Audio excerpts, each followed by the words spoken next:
Your father knew this day would come. The house belongs to us now. Then you're about to lose everything. Your father hid the truth here. Don't open that envelope. It's already too late for lies. He called me his greatest treasure. I helped destroy his promise. Then help me restore his legacy. 17 days after William Perry was buried, the sold sign appeared beneath the maple tree he had planted the year their oldest son was born.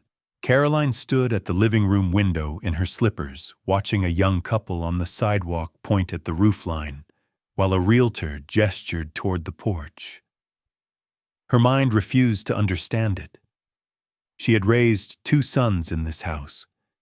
She had loved one man here for nearly half a century, and somehow, without a word to her, they had sold it. Behind the curtain, Caroline's hands began to shake, not from grief, but from recognition. Welcome to today's story. If you enjoy emotional drama and shocking twists, don't forget to like this video and subscribe for more unforgettable stories. And before we begin, let me know where you're watching from in the comments. It hadn't always ended this way. For 48 years, the house on Maple Ridge Avenue had been exactly what William promised, the day they stood on its cracked front steps, holding their infant sons and looking at the peeling white paint and the weeds in the backyard. Not rich, he had said. Beautiful. And they had made it so slowly, the way working people make things with their hands and their patience and all the time in between. William built Perry & Sons Plumbing from the back of an old blue pickup truck. Caroline answered the calls, kept the books, made sure elderly neighbors whose pipes burst in January were marked, paid in the invoice ledger even when they couldn't pay. She packed lunches before sunrise. She sewed curtains by hand. She gave up the little bakery she'd always wanted, the one with blue curtains and a bell over the door, because the boys needed school clothes. Then college help. Then the roof needed replacing. Then William's knees gave out from 40 years of kneeling under other people's houses. The bakery folder stayed in the kitchen drawer. Caroline never complained. William noticed. Sometimes late at night across the kitchen table he would take her hand and say, "You gave us your whole life, Carrie." And Caroline would smile and answer, "You were my life." He always looked sad when she said it, as though he understood something she refused to admit. She did not understand, not fully, until William died on a gray Thursday morning in early March. She woke before dawn and knew before she touched his hand. The room felt different, emptied of something larger than breath. She pressed her forehead to his shoulder and made a sound so small and wounded that even the house seemed to hold still. 4 days after the burial, Nathan arrived at the kitchen table with a leather folder. "We need to simplify things, Mom," he said. His voice was gentle in the way that has edges. Ryan sat beside him, eyes lowered. Caroline was still wearing William's cardigan over her nightgown. What things? Financial things. The house. Dad's business records. You don't need to carry all that stress. Nathan slid papers across the table. Power of attorney language, estate management, temporary authorization. He explained them quickly. Too quickly. Caroline looked at Ryan. He smiled weakly. "Nathan knows what he's doing, Mom." That sentence hurt more than it should have. "I don't want to sign anything today," she said. "I just buried your father." Nathan's jaw tightened just for a second. "Dad would want us to protect you." The words were perfect. That was the problem. They sounded like love, but Caroline felt no warmth in them. She signed 2 of the forms because Ryan touched her wrist and whispered, "Please, Mom. It's just paperwork," and she trusted the boy she had raised. She did not sign the rest. Nathan left with a cheek kiss that contained nothing. Over the next week he called daily, sometimes twice. The house was too much for a woman her age. The stairs were dangerous. The furnace was ancient. The neighborhood had changed. Every sentence sounded like concern. Every sentence made Caroline feel smaller. Ryan came by once with groceries and could not meet her eyes. Caroline asked him directly, was Nathan planning to sell the house? Ryan froze. No, he said, but his voice broke on the word. That night, she walked every room after midnight. She touched the banister William had sanded by hand. She stood in Ryan's old closet doorway and found a paper star he had made in second grade. "My mom is my hero," written in crooked blue crayon. She held it against her chest and wept, not because her sons had grown up, but because somewhere along the way, they had forgotten who carried them there. The next morning, the sold sign was in the yard. Caroline opened the front door. The young couple on the sidewalk startled. The realtor turned. "Mrs. Perry, I'm so sorry, I assumed your sons had informed you. The closing is scheduled for next week." Caroline gripped the doorframe. Behind her, the house breathed with every memory she had ever placed inside it. Then she understood something terrible to her sons. She was no longer their mother. She was an obstacle standing between them and what they wanted. And in that moment, something else surfaced. A memory she had pushed aside for months, because she had not wanted to believe it had meaning. William in the basement, standing near the old furnace, his hand resting against the wall behind it. His face when he turned too quickly. The words he had said to her quietly and clearly, the way he said the things that mattered most. "If the boys ever make you feel unsafe in this house, you come down here behind the furnace. There's something hidden. Don't open it unless you have to." She had thought grief was already haunting him then. She had thought he was afraid of things on the news, families fighting after funerals, money-making strangers out of children. She had not let herself believe their sons might one day become those strangers. She believed it now. The movers were coming in the morning. She had one night left in this house, and somewhere below the kitchen floor, William's warning was waiting in the dark. The moving truck arrived at 8:30 in the morning. Caroline heard the engine before she saw it, a low grinding sound that came up Maple Ridge Avenue while pale March sunlight crept across the living room floor. For one strange second, half asleep in William's old cardigan, she thought it might be him returning from an early plumbing call. Then she remembered, and the weight of remembering pressed down through her chest like something physical. She sat frozen at the kitchen table in front of an untouched cup of coffee. Outside, men in dark jackets climbed from the truck carrying clipboards and boxes of packing tape. Their voices were casual. One of them laughed at something another said. Caroline stared at her coffee and thought, grief does not stop the world. Men still drink coffee. Traffic lights still change. Sons still betray mothers while the grass grows outside the window. A sharp knock came at the front door. She rose slowly. When she opened it, Nathan Perry stood on the porch, wearing a charcoal overcoat and polished leather shoes. His expression had the controlled patience he used during business meetings. Behind him stood Ryan. Unlike his brother, Ryan looked exhausted, bloodshot eyes, wrinkled jacket, shoulders hunched as though trying to become smaller. He would not look at Caroline directly. "We need to move quickly today," Mom Nathan said. The word mom sounded practiced. He stepped inside without being invited. He laid a stack of papers across the dining room table like a banker finalizing a transaction. Caroline looked from the papers to the strangers on her lawn. "You said the sale wasn't finalized. It is now," Nathan said calmly. "Closing happened yesterday afternoon." Her stomach dropped. "You sold my house."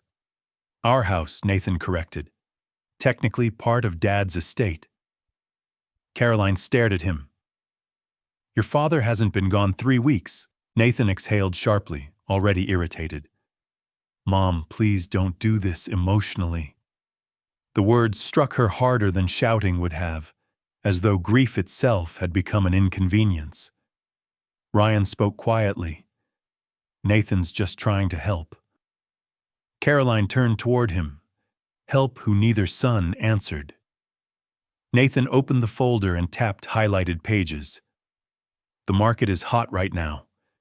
Keeping this property would have been financially irresponsible. The taxes alone. This is my home. I have lived here nearly 50 years. You've also fallen twice in the last 6 months. That was ice on the porch." Nathan's jaw tightened. "Mom, the stairs are dangerous. The plumbing needs work. The furnace is ancient." At the word furnace, something flickered inside Caroline's chest. A memory. William standing in the basement. William's hand against the hidden panel. William's voice. "If the boys ever make you feel unsafe in this house, you come down here behind the furnace." She looked toward the basement door without meaning to. Nathan noticed. What nothing? But it was not nothing. He continued speaking. They had found her a facility outside Columbus. Clean, affordable, professional. "A facility," Caroline whispered.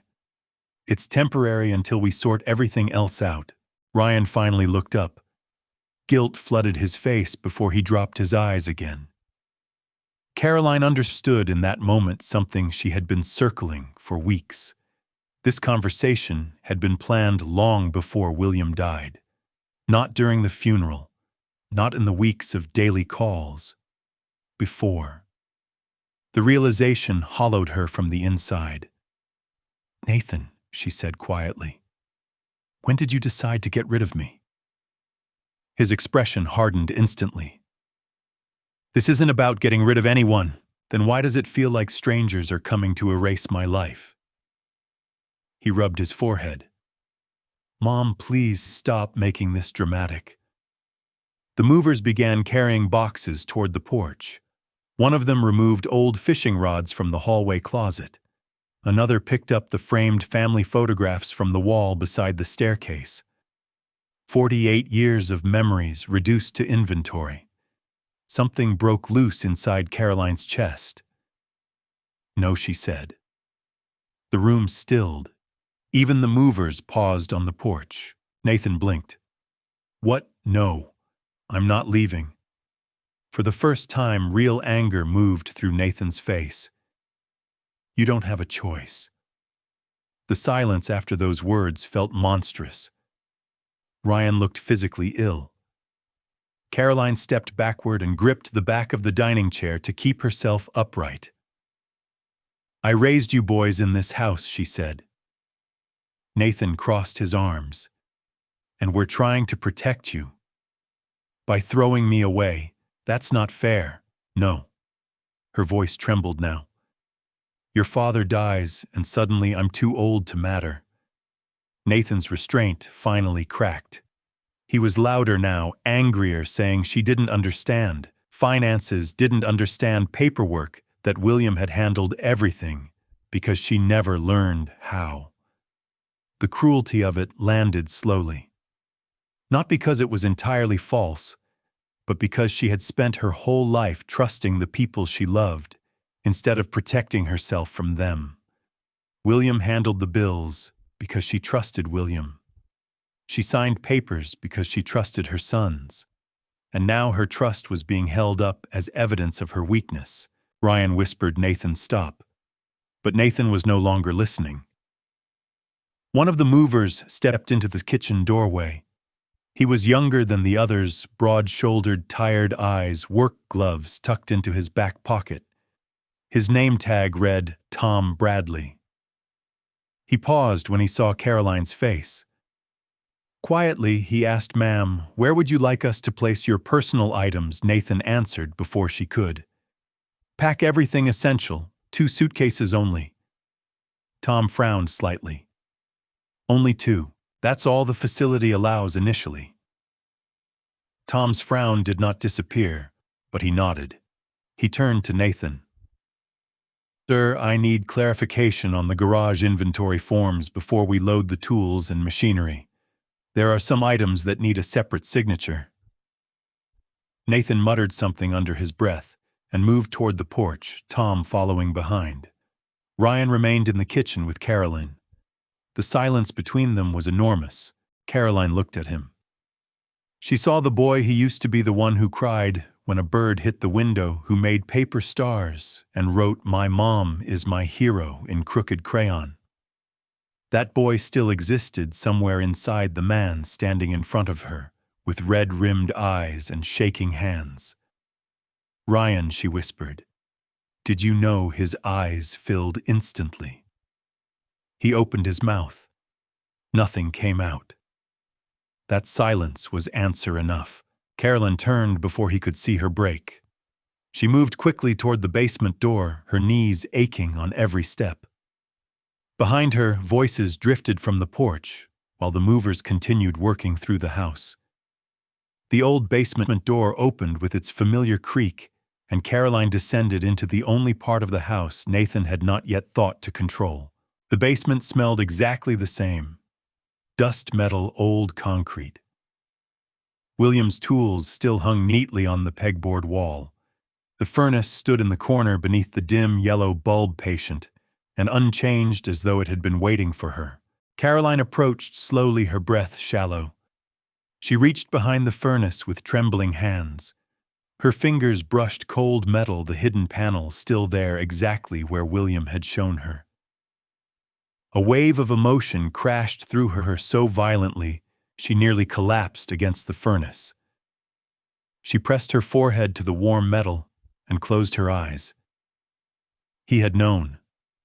Some part of him, perhaps the deepest and quietest part, had known exactly what was coming. Footsteps sounded on the stairs above, Nathan calling impatiently. Caroline slid the panel back into place. Not yet. Not today. Not like this. But she straightened slowly and wiped her face, and when she climbed the stairs back toward the voices and the boxes and the life her sons were dismantling around her, she was no longer only a woman being discarded. She was a woman who knew where her husband had hidden the truth. That made all the difference. 2 suitcases waited beside the porch when Caroline came back upstairs. Nathan had already chosen what she would take. Everything else, the curtains she had sewn by hand, the scratch on the wall from Ryan's bicycle accident, the small stain near the stove where William had dropped an entire pot of chili and laughed until he cried, everything else remained inside the house for strangers to decide the fate of. The movers moved efficiently. They did not look at her if they could help it. Tom Bradley came back inside once and met her eyes briefly across the hallway. He gave a short nod, almost imperceptible, the kind of acknowledgement that said he understood something was wrong here and was sorry he could not do more. Ryan stood near the dining room window, arms folded across his chest, looking at a point on the floor approximately 6 inches in front of his shoes. Nathan reviewed paperwork at the kitchen table with the practiced calm of someone conducting a meeting that had already been decided. Caroline moved through the downstairs rooms one last time. She touched the banister William had refinished by hand after Ryan skidded down it on a cardboard box when he was 14 and left a long scuff mark they had laughed about for years. She stood briefly in the doorway of Nathan's old room and looked at where the baseball cards used to be arranged on the shelf. She went into the kitchen and opened the drawer where the bakery folder had lived for 30 years, tied with string. The folder was gone, packed already or thrown away. She did not know which and could not bring herself to ask. She found Nathan on the back porch on the phone, his voice low and controlled. Ryan was in the hallway near the front door watching the movers carry boxes out. Caroline walked toward him and stopped 2 feet away. "Ryan." He looked up. His eyes were red. "I want you to look at me," she said. "And I want you to tell me, did you know this was happening before your father died? Did you know what Nathan was planning?" Ryan's jaw worked. Tears gathered at the corners of his eyes. For a moment she saw him so clearly, the full weight of what he was carrying, the guilt that had aged him a decade in 3 weeks. And she understood that the truth was yes. That it had been yes for a long time. That whatever William had warned her about in the basement had been visible to Ryan before it was visible to anyone else. He couldn't say it. He opened his mouth twice and closed it again. "I'm sorry, Mom," he finally managed in a voice so small it barely reached her. She turned away before the tears came. She would not let him see that. It was all she had left to protect. Nathan appeared at the back door. "We need to go." He was already looking at his phone. Caroline picked up her coat from the hook by the kitchen door. She did it slowly, deliberately, the way you do things when you want to remember doing them. The hook was brass, a little tarnished, shaped like an old-fashioned key. William had mounted it there the second week they lived in the house. She had hung her coat on it 48 years of mornings, and never once noticed it the way she noticed it now. She walked out through the front door for the last time. The March wind cut through her sweater immediately. She stood on the porch for a moment and looked at the maple tree in the yard, still bare, still holding its shape against the pale sky, still rooted in the exact spot William had chosen when Nathan was born. He had planted it so that someday it would shade the front windows in summer. It had been shading those windows for 37 years. Nathan was already at the car. Ryan stood on the sidewalk with his hands in his pockets. Carolyn walked down the porch steps and across the cold yard. She did not look back at the house. She had made her peace with the house.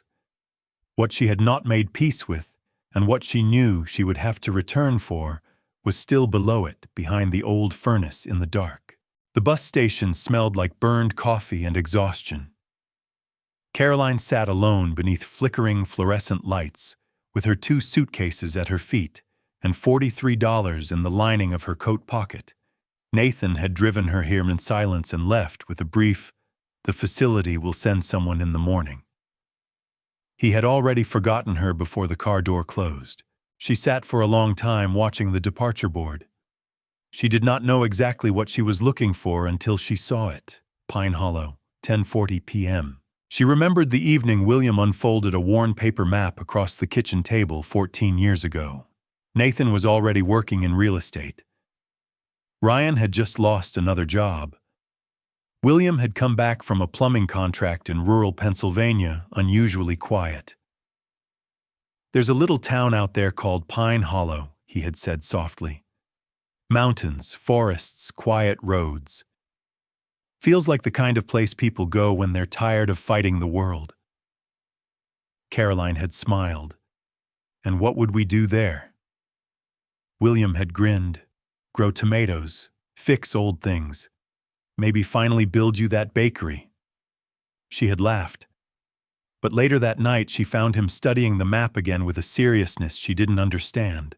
A few months after that, he bought a small piece of land there.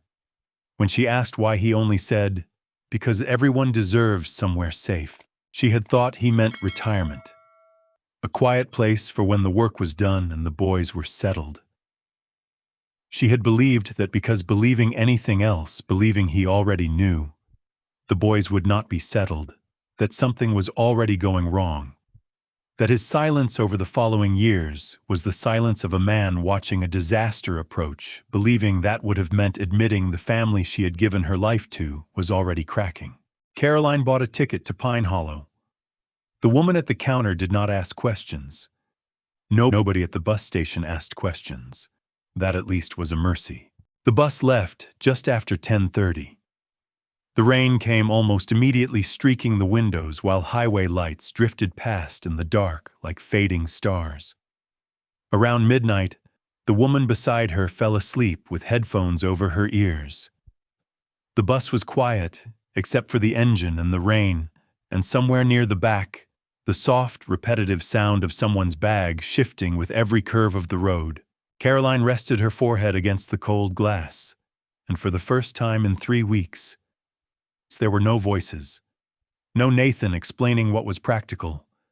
No Ryan offering apologies he did not have the courage to act upon.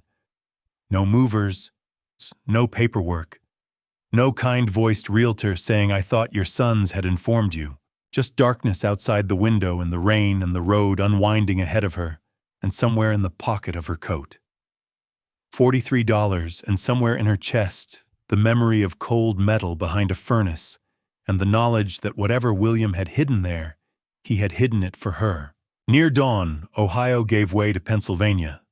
Industrial gray softened into forested hillsides. Rusted factories became forests.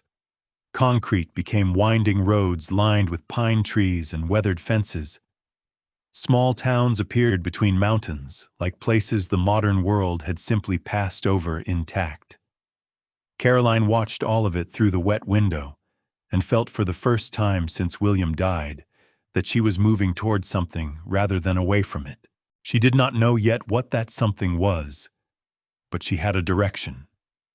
And right now, that was enough. The Pine Hollow bus stop was barely a wooden shelter beside a narrow road.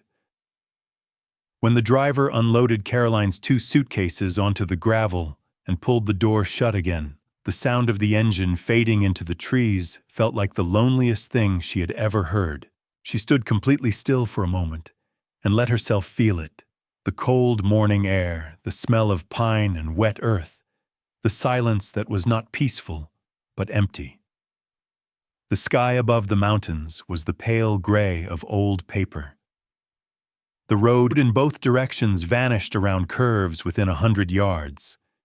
There were no taxis waiting, no crowds, no signs beyond a rusted one on a fence post that said Pine Hollow 0.4 mi with an arrow pointing downhill. She was 79 years old. She had $43. She was homeless, widowed, and standing in a town where nobody knew her name. For one dangerous moment, the worst kind, the kind that masquerades as rationality, she imagined calling Nathan.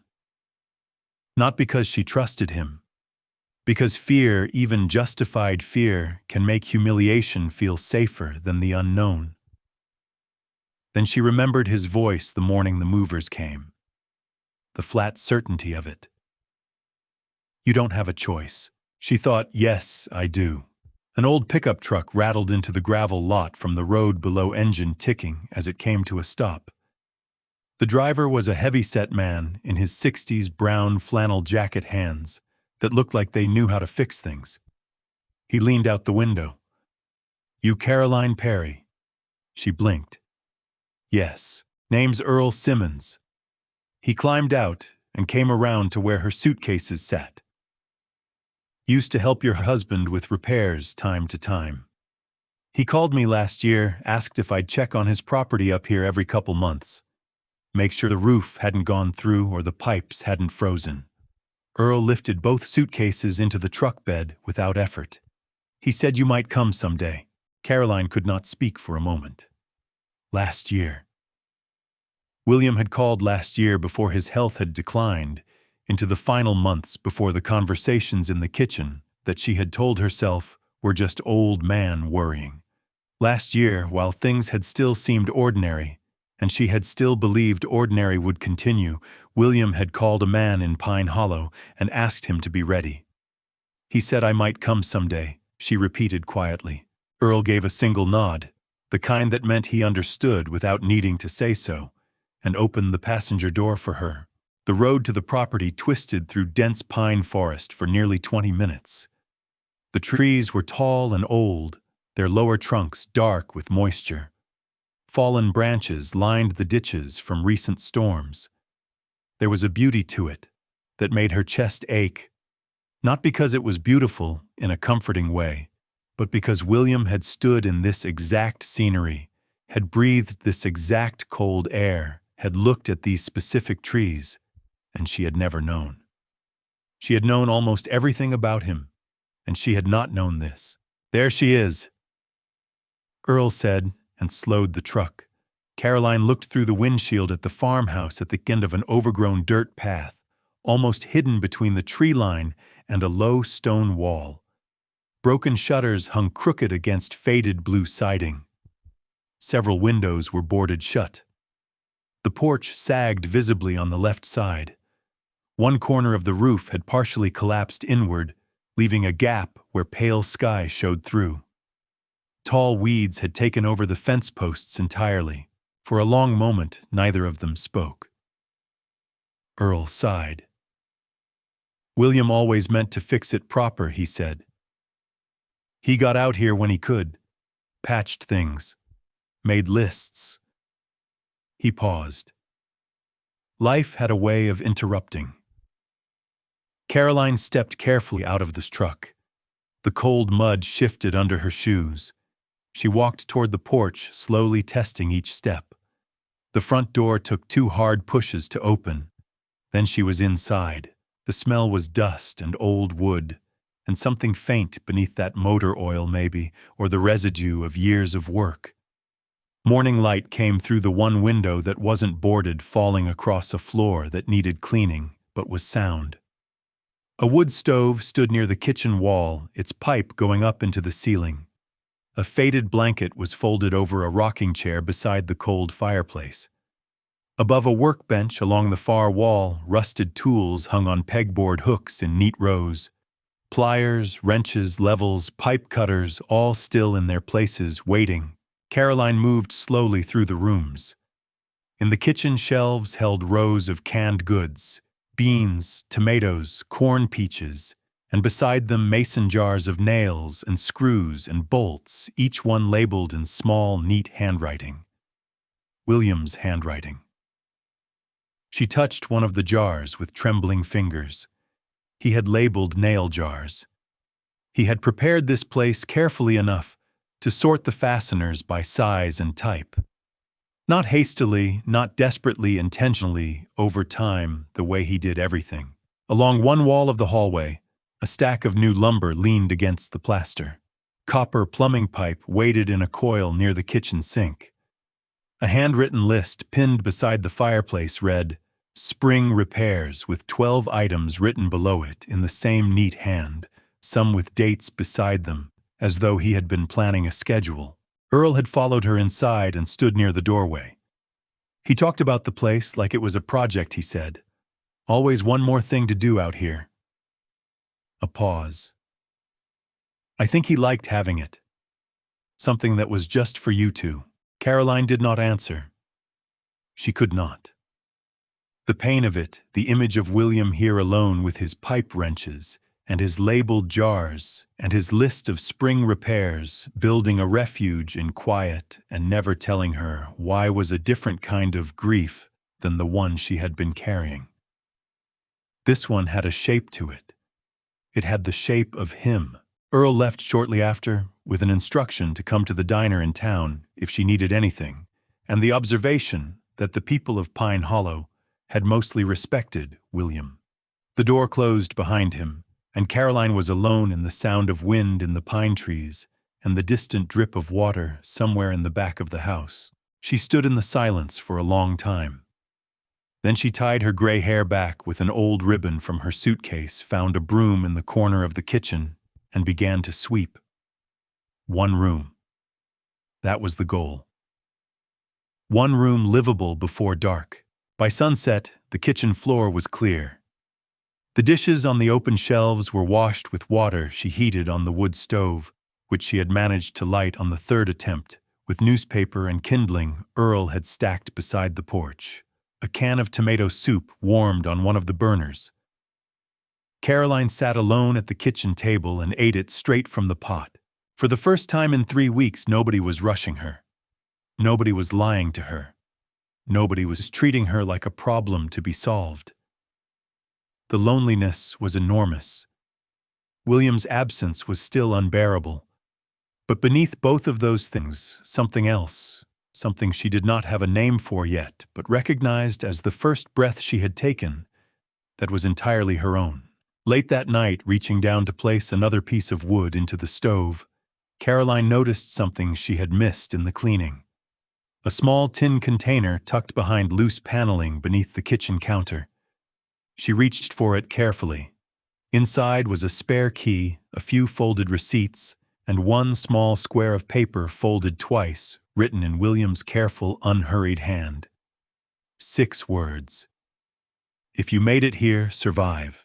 Carolyn sat back on her heels with the paper in both hands and did not move for a long time. Outside, the pine trees moved in the dark wind. Inside the broken farmhouse, in the warmth of the wood stove's orange glow, she read the words again and again, and then she pressed the paper against her chest and breathed. He had known. Whatever he had known and whatever he had hidden, he had believed she would find her way here. He had believed she was capable of surviving it. And he had told her so 6 words at a time in a tin box under a kitchen counter, waiting in the dark for the moment she would need them. The first snow came 3 days after Caroline found William's note. It arrived in the night's small, quiet flakes that she didn't hear so much as sense, the way you sense a change in pressure before a storm. She woke before dawn to find the world outside the kitchen window transformed, the pine trees standing in white. The broken fence posts capped with it, the muddy path to the door erased beneath an inch of clean, blank coverage. She had not slept well. She rarely slept well now. But she had slept, which was something. The wood stove had burned low during the night, and the kitchen was cold enough that her breath made small clouds in the air. She pushed herself out of bed. She had been sleeping on the rocking chair, with blankets piled on top of her because the bedroom floorboards were too uncertain to trust yet, and fed wood carefully into the stove until the fire caught. Then she stood at the window with her hands wrapped around a mug of hot water, watching the snow come down, and thought about William. She had been thinking about him constantly since the note. Not the grief William, not the man she missed, not the empty side of the bed, not the chair at the kitchen table that would never be filled again. The other William. The one she was only now beginning to understand, she had not fully known. He had been here, in this broken, beautiful place among these old pine trees, sorting nails into labeled jars and making spring repair lists and stacking lumber in the hallway. He had been here while she was in Cleveland, packing school lunches and paying bills and waiting for him to come home from work. And she had not known, and he had not told her, and she had loved him for 48 years, without knowing that he had built her an escape route. The question that kept her awake was not why he'd kept it secret. She thought she could understand that the way protective people sometimes protect through silence rather than disclosure. The question was what he had been protecting her from exactly and when he had started. She was sorting through the pantry shelves later that morning, taking stock of what was actually usable, when her hand brushed something behind a row of old flour tins, a small wooden box worn smooth at the edges, the wood a dark, reddish brown from years of handling. She lifted it carefully onto the kitchen table. There was no lock, just a folded envelope inside, resting on a piece of folded cloth. She recognized his handwriting the moment she touched the envelope. Even in the act of seeing it, before she had opened anything, before she had read a single word, she felt the grief move through her differently. Not the sharp grief of loss, but the intimate grief of recognition. His handwriting was the most familiar thing she knew. It felt like hearing his footsteps in another room. She sat down at the table. Outside, the snow continued to fall. For a long time, she simply held the envelope, not yet ready to open it. She was 79 years old, and she had outlived her husband and been thrown out of her home by her sons. And she was sitting in a broken farmhouse in the mountains of Pennsylvania in the middle of a snowstorm. And the most comforting thing in the world at this specific moment was the sight of his handwriting on a slightly yellowed envelope. Finally, she unfolded the letter. "My Carrie," he had written, "if you are reading this, then something has already gone wrong. I prayed every day you would never need to find these letters. But prayers do not always stop people from becoming who they choose to become." She covered her mouth instantly. The letters. Plural. There were more than this one. I need you to know something before anything else. None of this is your fault. You loved our boys the way good mothers do completely, maybe too completely. You believed love could fix weakness before weakness turned into greed. I wanted to believe that too. Her chest tightened. She kept reading. About 6 years ago, I discovered money missing from the business accounts. At first, I assumed bookkeeping mistakes. Then I found forged signatures. Nathan denied everything when I confronted him. He was calm, too calm. He explained every missing dollar so smoothly that I almost believed him. But later, Ryan came to me privately. Caroline stopped, set the letter down for a moment. She had known in the way that a person knows things they are not quite ready to acknowledge that Ryan's silence on moving day was not ordinary guilt. It was something older, something deeper. She picked the letter back up. Ryan admitted that Nathan had pressured him to help move money between accounts. He cried while telling me. He said Nathan promised he would pay everything back after a property deal closed. Ryan begged me not to call the police because he said it would destroy the family. Caroline stared at the page. Ryan had known for years. Ryan had known before William died, before moving day, before the leather folder at the kitchen table. Ryan had sat beside his brother in her kitchen with his eyes lowered and whispered, "Nathan knows what he's doing, Mom," and he had known even then that what Nathan was doing was fraud. The betrayal of it was different from Nathan's. Nathan's cruelty had a kind of brutal clarity to it, the logic of someone who had decided people were useful or not useful, and arranged his world accordingly. Ryan's was softer, more corrosive, the betrayal of someone who loved her. She still believed that, but loved his own comfort and his fear of his brother slightly more. She continued reading.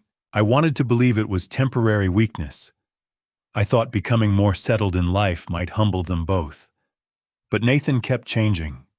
He began speaking about people the way businessmen speak about equipment useful or not useful, worth keeping or worth replacing. I watched him look at you that way, and I knew. I bought this farmhouse because I needed somewhere beyond Nathan's reach. Somewhere you could survive if things became dangerous after my death. The word dangerous sent a chill through her that had nothing to do with the cold kitchen. Dangerous. William had believed in the last years of his life that their son might be a danger to her.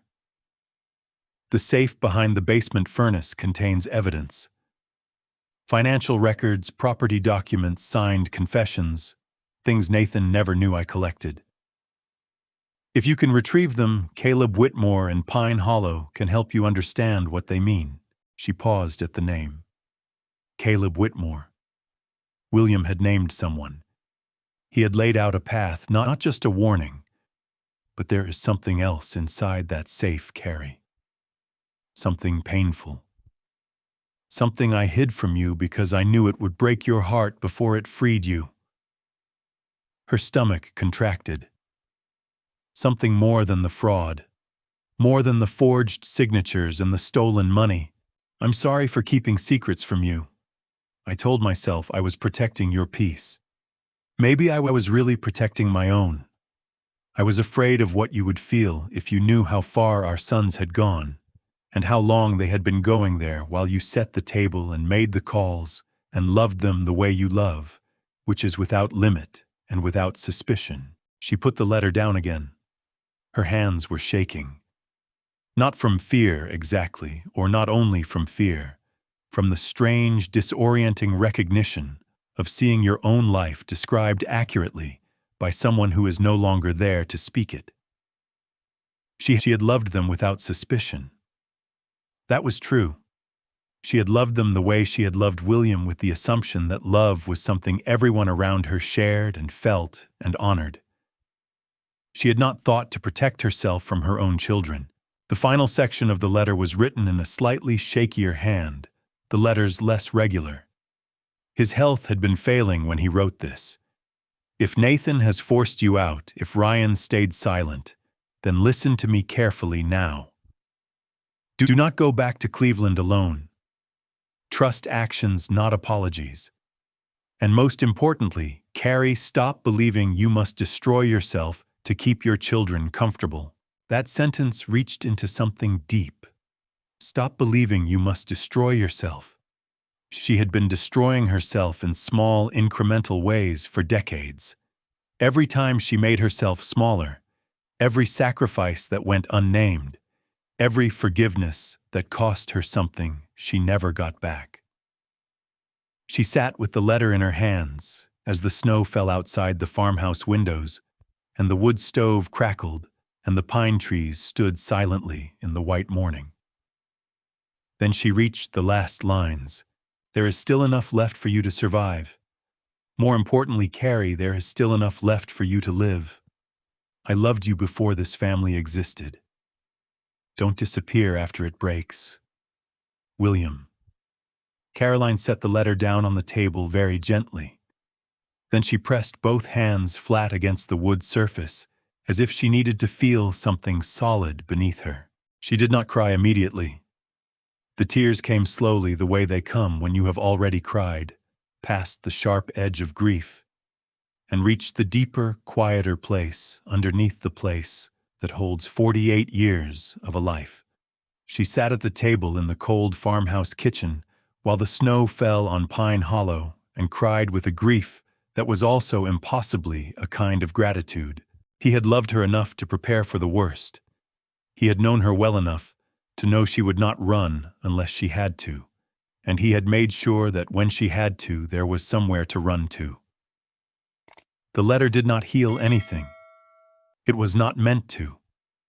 But when she finally lifted her face from her hands and looked out at the pine trees standing white in the morning, she felt for the first time since March that she was not alone. She was not guided by someone alive, but she was guided. And somewhere back in Cleveland, behind the furnace in the basement of a house that no longer belonged to her, the rest of William's truth was still waiting. And now, for the first time, she knew what she needed to do next. 2 weeks after arriving in Pine Hollow, the farmhouse was beginning to feel less like a catastrophe and more like a project. The kitchen floor no longer creaked dangerously. The bedroom window had been resealed against the draft with strips of old cloth she found in a cabinet. Earl Simmons had come by twice once to patch the worst section of roof before the next storm moved in once to look at the kitchen sink, which now at least produced a consistent trickle of cold water. The wood stove stayed lit through the night if she managed the vents correctly, which she had mostly learned to do, though there were still mornings when she woke to a kitchen gone cold and had to start over. She was managing. She had not known if she would be able to manage. The answer, it turned out, was yes, slowly, imperfectly, painfully, but yes. Every task took 3 times longer than it once would have. Her hands ached from arthritis in the morning. Carrying firewood across the frozen porch cost her real energy. But each finished task mattered in a way that ordinary tasks had not mattered before. After being treated by her own sons as someone too fragile to manage her own life, proving she could manage it even imperfectly, even slowly, had become something she needed. One icy afternoon, she finally gathered the nerve to go to the diner. She had walked past Hayes Family Diner several times already, and each time turned back. She had not been able to explain it to herself properly. Something about entering an unfamiliar place where people would look at her, a stranger, an old woman with tired eyes, and she would not know how to account for herself. Abandonment, she had discovered, changed the way you moved through the world. It made you expect to be found inadequate by strangers simply because the people who were supposed to love you had. But the temperature that afternoon had dropped sharply, and the farmhouse was going to take another hour to warm up after the morning fire went low, and she was hungry in a way that went beyond what canned beans could address. She pushed the diner door open. The bell above it jingled. Conversation paused briefly, not rudely, just the curious pause of a small town noticing an unfamiliar face. The place smelled of coffee and bacon and something baking in the back. It was warm in the way only a place that has been warm for a long time can be deeply warm, not just heated. A middle-aged woman with a coffee pot and tired kind eyes came over immediately. "You passing through, honey?" "No," Caroline said. "I suppose I live here now." The woman smiled, the kind that didn't require effort. "Well, you picked the coldest week possible to move in." A few of the nearby tables chuckled. Something about ordinary, gentle humor loosened the tightness that had been living in Caroline's chest since March. "Margaret Hayes," the woman said, extending her hand. "Caroline Perry." Margaret stopped. Something moved through her face. "Perry." Her voice had changed entirely. "As in William Perry," Caroline nodded. Margaret set the coffee pot down on the nearest table. "Oh my goodness," she said quietly. "Bill Perry's wife." She said it not like information, but like a fact that mattered, like learning that someone important had come home. What happened next was not something Caroline had expected. An older man near the counter raised his coffee cup without being asked. "Bill fixed my water heater during the blizzard. The pipes had frozen all the way back to the valve, and he drove out in the middle of the night. Wouldn't take payment." A woman at a window table looked up. "He repaired the church roof after the storm 3 years back. Never sent a bill."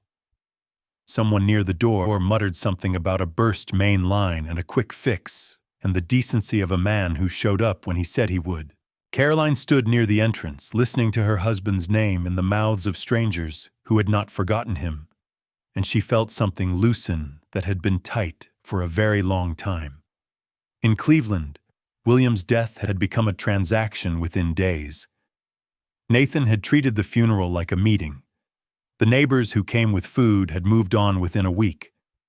But here in this small diner in these mountains, William Perry still existed in people's gratitude, in their specific memories, in the way they spoke his name, as though it still carried weight.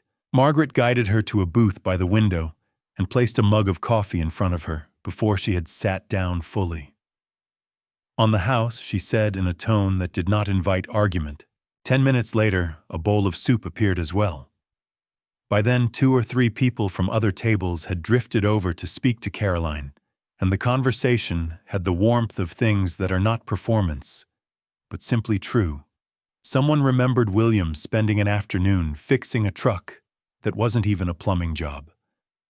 Someone else remembered a winter when their furnace went, and William had come out, looked at it, fixed what he could, and told them honestly what it would cost to do the rest, and where they could get the parts cheap. "He never made people feel stupid," the older man from the counter said. "Some repairmen, they explain things in a way that makes you feel like you should have known better. Bill just told you what was wrong and how to fix it." Caroline heard all of this as though from slightly outside herself. This was her husband. This was the man she had known in the closeness of a family, a kitchen, a shared life. And here was the version of him that had existed outside of that. The same man, she realized. The same principles, just applied in a different space. The consistency of it moved her more than she could easily account for. Over the next several days, Pine Hollow unfolded around her in similar ways. Margaret introduced her to people carefully, almost protectively, as though aware that Caroline was still fragile in ways that didn't show. The hardware store owner gave her a discount on the supplies she needed for the window repairs, saying William had helped him move some old pipe the summer before last, and he'd been meaning to do something for his wife ever since. Nora Bennett, the librarian, a quiet woman who wore her silver hair in a braid and seemed to exist at a slightly different tempo than everyone else, told Caroline one afternoon that William used to come and read local history books. He'd sit in the corner table for hours. He was interested in the water rights history around here. Something about who owned what and why it mattered. "He never told me that," Caroline said. Nora smiled slightly. William Perry didn't talk much about the things he did. That sentence stayed with Caroline. It was not a criticism. It was a precise observation, and it captured something about the man she had loved that she was only now fully seeing. One evening, when Margaret drove her home from the diner because a sudden snowstorm made the walk dangerous, Carolyn found an old folded receipt tucked behind a loose stone at the base of the kitchen hearth. Yellowed from a local bank, dated 11 years earlier.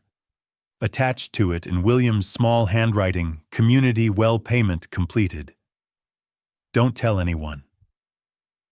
The next morning, she showed it to Margaret over coffee. Margaret stared at it for a moment, then set it down carefully. About 12 years ago, she said there was a group of outside developers who wanted to buy the old community well that supplies the east side of town. Their plan was to shut it down and put everyone on private water contracts. She paused. Nobody here could afford the legal fight. The overdue payments were piling up, and the county was making noise about liens. She looked at Caroline, and then the payments were just gone. All caught up, the developers had no case. The well stayed public. Nobody ever knew who paid it off, until now, Caroline said. Margaret nodded slowly. Caroline felt tears come before she had decided to cry. William had paid off the community well. He had done it quietly, without telling her, without telling anyone, and had filed the receipt behind a stone in a farmhouse nobody knew he owned, and driven the 4 hours back to Cleveland and said nothing. Not because he wanted credit, not because he wanted her to know, just because it needed to be done, and he could do it, and so he had. She had spent 48 years loving this man, and she had not known the half of him.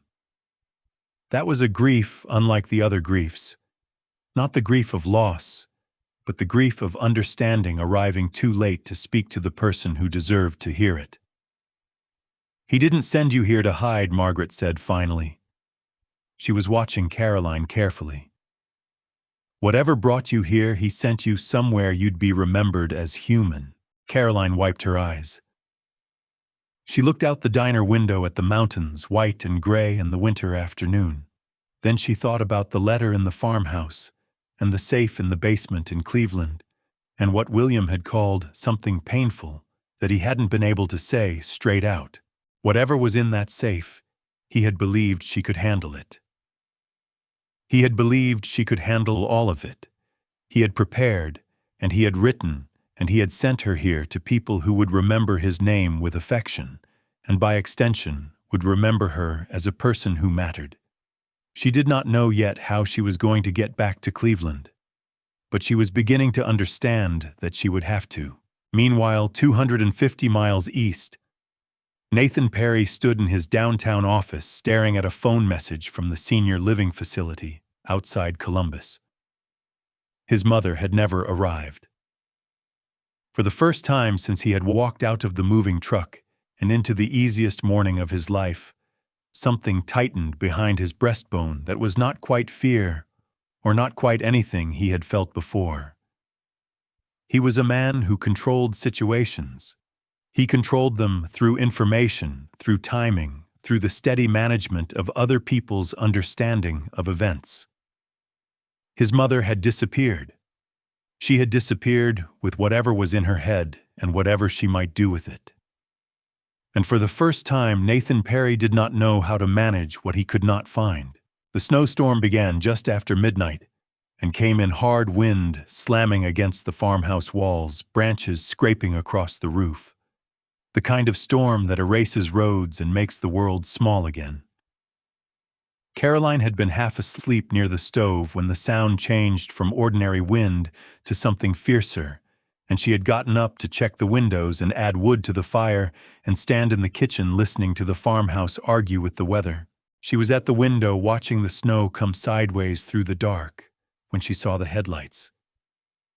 They came up the lane from the main road, moving slowly, the beams catching pine branches and throwing white light into the storm. She had not expected anyone. Her pulse tightened immediately. Then she recognized Margaret's truck. Relief arrived so fast it made her knees unsteady. She crossed the kitchen and pulled the door open against the wind, and Margaret came in carrying snow on her boots and a paper bag in her arms, followed by a man Carolyn had never seen before.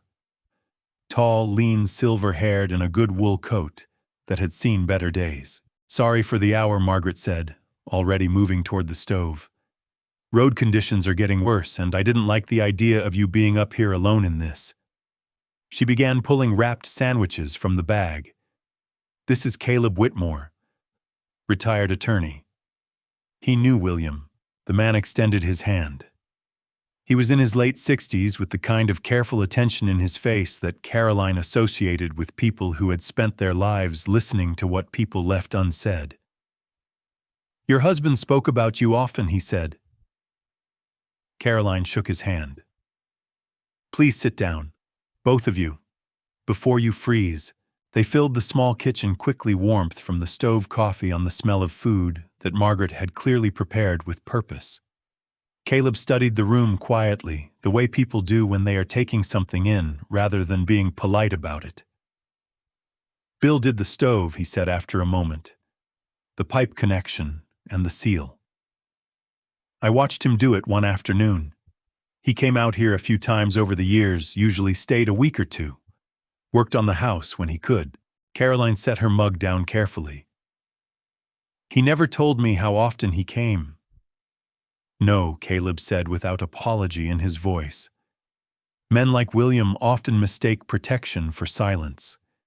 They think that by carrying a thing alone, they are keeping it off the people they love." He paused. "Sometimes that's true. Sometimes the silence costs more than the thing itself." For a while they talked around the harder subject. The farmhouse, Pine Hollow. William's visits, the community well story that had made its way back to Caleb, somehow probably through Margaret. Caroline listened and answered, and felt the evening settle into something almost warm. Then Margaret, with the directness Caroline had already come to understand, as just her way, asked, "You want to tell him what brought you here?" Caroline looked at her, then at Caleb.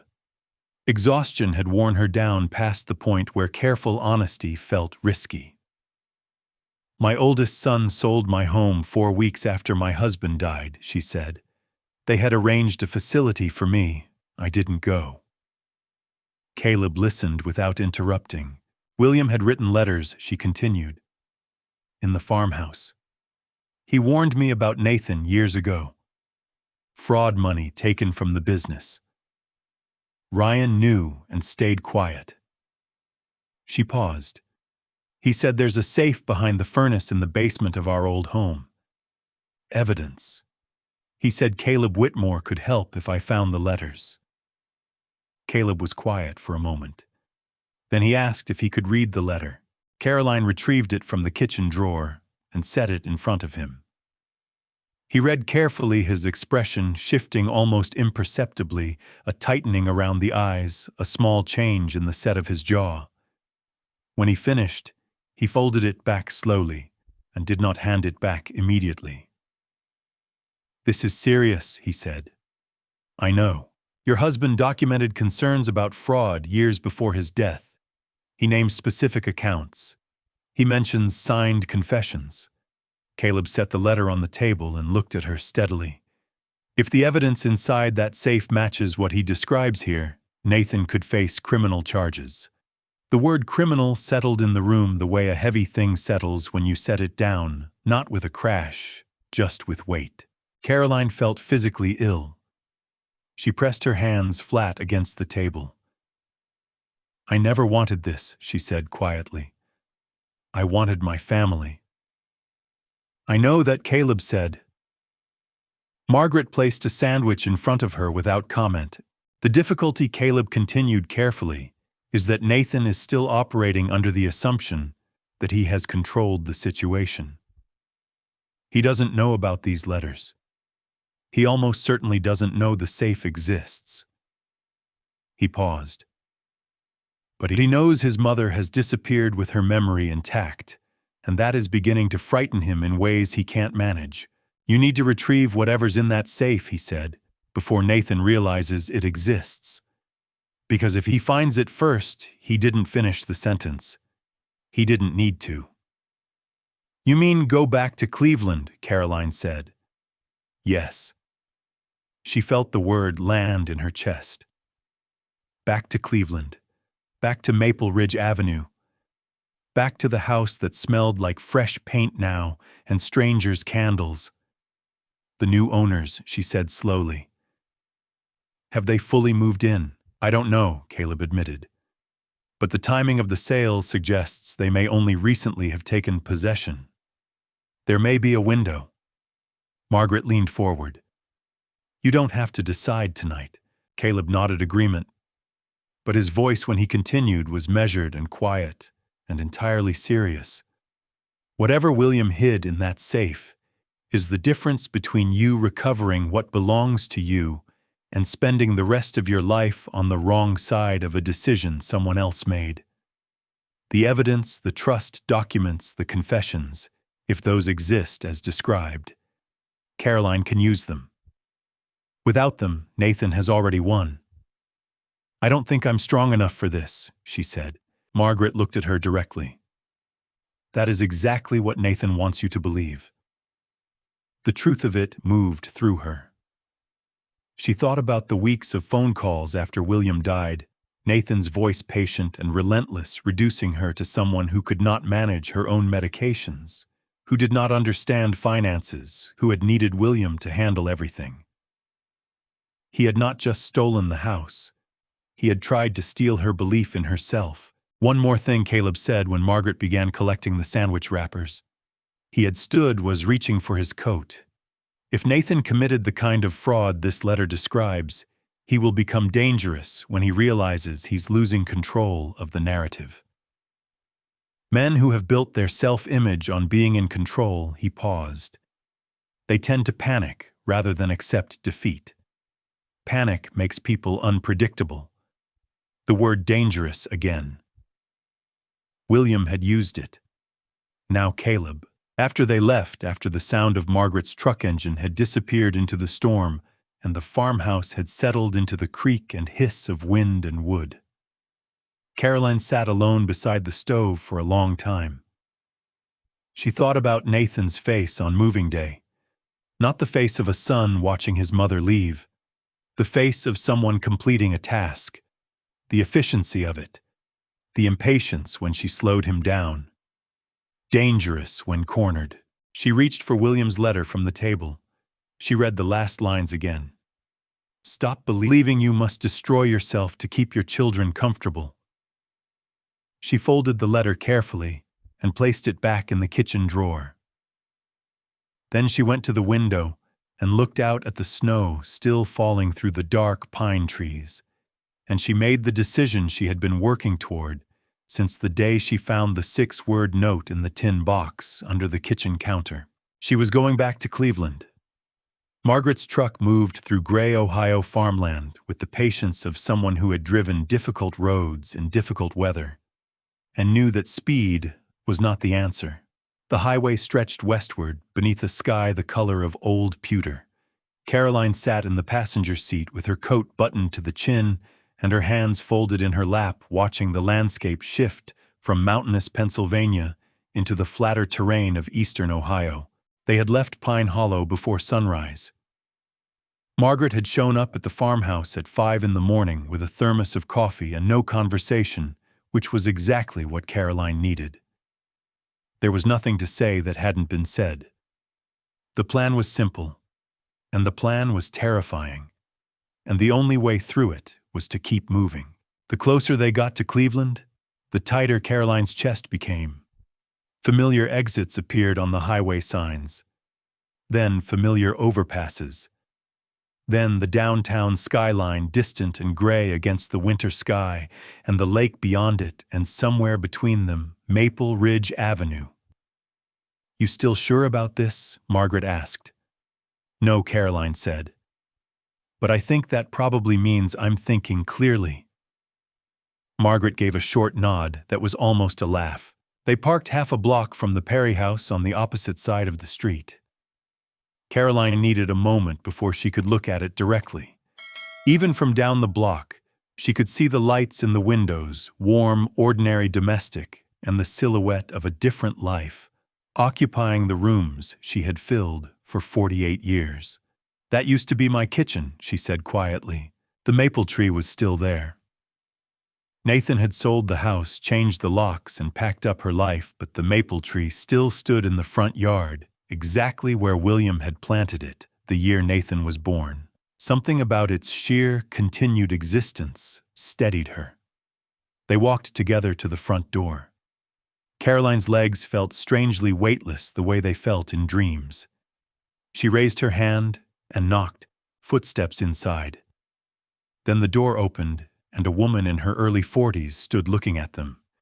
Jeans, a gray pullover, reading glasses pushed up on her forehead. She looked startled, but not alarmed.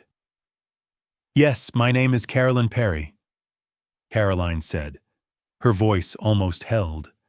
"I'm the former owner of this house." Something moved through the woman's expression. Not suspicion, more like a careful reckoning, as though she was deciding how much she already understood. "I'm Denise Walker," she said. A pause. "I've heard some things.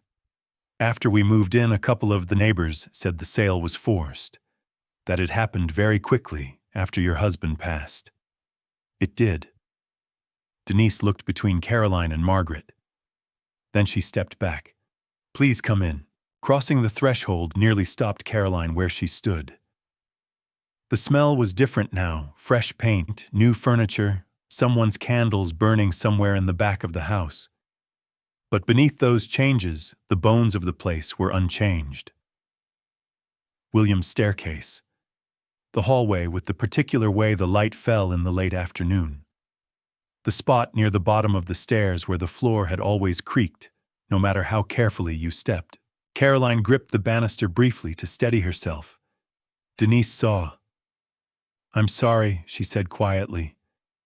"It isn't your fault," Caroline told her. That mattered. Denise Walker was not the villain of this. She had bought a house through proper channels and moved her life into it in good faith, and she deserved to know that whatever was wrong here had nothing to do with her. "There is something in the basement," Caroline said. "Something my husband hid years ago. Something that belongs to me, not to the house. I only need a few minutes." Denise stepped aside without another word. The basement door was exactly where it had always been, just off the kitchen. Caroline descended the familiar stairs, Margaret one step behind her. The smell reached her immediately, dust, concrete, old metal, exactly unchanged. The yellow work light at the bottom was still in the same socket. William's tools still hung on the pegboard wall in their orderly rows, undisturbed.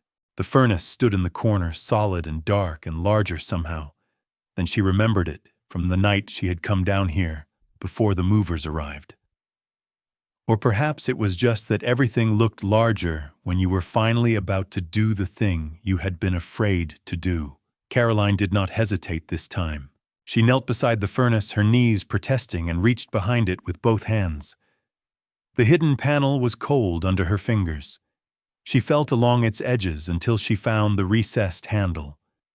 She pulled. The safe door, once she had it angled correctly, required the combination she had been rehearsing in her head for weeks. Their wedding date. The number of the first apartment they had rented together. William's birthday. The dial clicked. The lock released. The door swung open. Margaret exhaled softly behind her. Inside, several thick envelopes, each labeled in William's handwriting. A small lockbox. A series of folders tied with twine. Stacks of documents organized neatly the way William organized everything, by category, by date, with small notes attached, explaining the context of each piece. Caroline lifted the first folder carefully. Financial statements. Pages of them going back years. Transfer records, account numbers, corresponding entries in the Perry & Sons business ledger marked against transfers into accounts she didn't recognize. Shell company names. Large amounts. Years of it documented methodically, the way a man with a plumber's precision documented everything. Dear God, Margaret said quietly, reading over her shoulder. The next folder, the trust document. A legal instrument created 8 years ago in Caroline's name, protecting a set of assets. The farmhouse, certain insurance funds, accounts she had never known existed from any future claims. Nathan had never been named to this trust. He had never had access to it. William had shielded it from him carefully through an attorney in Pine Hollow who was not Caleb Whitmore, using a name Nathan did not know to look for. Then an envelope with a photograph inside. She opened it carefully. Nathan stood beside a man in a dark suit outside a downtown office building she did not recognize. On the back, in William's small handwriting, Franklin Mills, fraudulent notary. 2 words after the dash, be careful. Margaret touched Caroline's arm gently. Then Caroline's hands found the last substantial piece, a sealed envelope slightly smaller than the others, with no label except a name written in a handwriting she recognized instantly. Not William's. Ryan's. Her chest contracted. She opened it slowly. Inside was a single folded page, the paper creased, as though it had been read and refolded many times before being sealed. Dad, Nathan says nobody will get hurt if we move the money temporarily. He says Mom never needs to know, because you'll fix everything before she notices. I know this is wrong. I know you're disappointed in me. But every time I try to say no to Nathan, he shows me the numbers and tells me how bad it will look for both of us if it comes out now. I just don't know how to stop him anymore. I'm sorry, please don't call the police. I'm trying to figure out how to fix this. Ryan, dated 4 years ago. Caroline lowered the page. She sat on her heels beside the open safe and stared at Ryan's handwriting on the page, and felt something in the center of her chest collapse, not quietly, not gradually, but all at once, like a structure that had been holding under too much weight for too long and had finally given way. Ryan had written this to his father. He had told William. He had known about the fraud, had participated in it, had begged William to keep it secret, and William had kept it. Not to protect Nathan, not to protect Ryan, to protect Caroline from knowing that both her sons had been complicit and had been for years, while she sat at the kitchen table setting holiday places and believing the family was intact. You okay? Margaret asked. No, Caroline said. The word came out dry and steady. The honest answer. Margaret sat down beside her on the basement floor, which was not something Margaret Hayes looked like she did often, but which she did without hesitation. She didn't speak. She just sat close enough that Caroline could feel the warmth of another person beside her, which was more than adequate. Then at the very bottom of the safe, one final envelope, smaller than the others, addressed in William's handwriting. Caroline's name only. She opened it. The note inside was brief. If you're reading this, then Nathan went further than even I feared. You have everything you need in this safe to protect yourself. Caleb Whitmore knows the law. Trust him. But hear me on this, Ryan is weak. Nathan is dangerous when cornered. Do not confront either of them alone. Promise me that. I love you. William. Footsteps crossed the floor above their heads. Caroline heard the front door open. Then a voice she knew, not Nathan's, but Ryan's, low and uncertain. Nathan, I really don't think we should be here tonight. The new owner's Nathan's answer was sharp and close. She's hiding something. I know it. She came back here. Margaret was already moving. She grabbed the folders and envelopes from the floor and pressed them into Caroline's arms. We need to go. There's a back way out, Caroline said quietly. William built it a door on the far wall behind the old shelving. It goes out near the side fence. Nathan never used the basement. He won't know. Margaret didn't question it. She was already moving toward the shelving unit along the far wall. Caroline heard the basement door handle rattle above them. Then Nathan's voice suddenly harder on the other side of it. Why is this locked, Ryan? Maybe the new owner, a hard bang against the door. Margaret had found the exterior access, a low wooden door, swollen with damp barely visible behind the shelving that had been moved slightly in front of it. She shoved it open into freezing air and a swirl of snow. Move. Caroline went through first the documents pressed against her chest, her knees screaming on the narrow steps, then Margaret pulling the door shut behind them. They came out into the side yard in the dark, the snow wet and heavy under their feet. Behind them, through the wall, they heard the basement lock splinter. They were halfway to the before Nathan's voice came from inside the basement, a single vicious word that Caroline did not need to hear clearly to understand. He had found the safe. He had found it open and empty. Nathan Perry understood somewhere in that cold basement that something had gone wrong. That the situation he thought he controlled had slipped entirely out of his hands.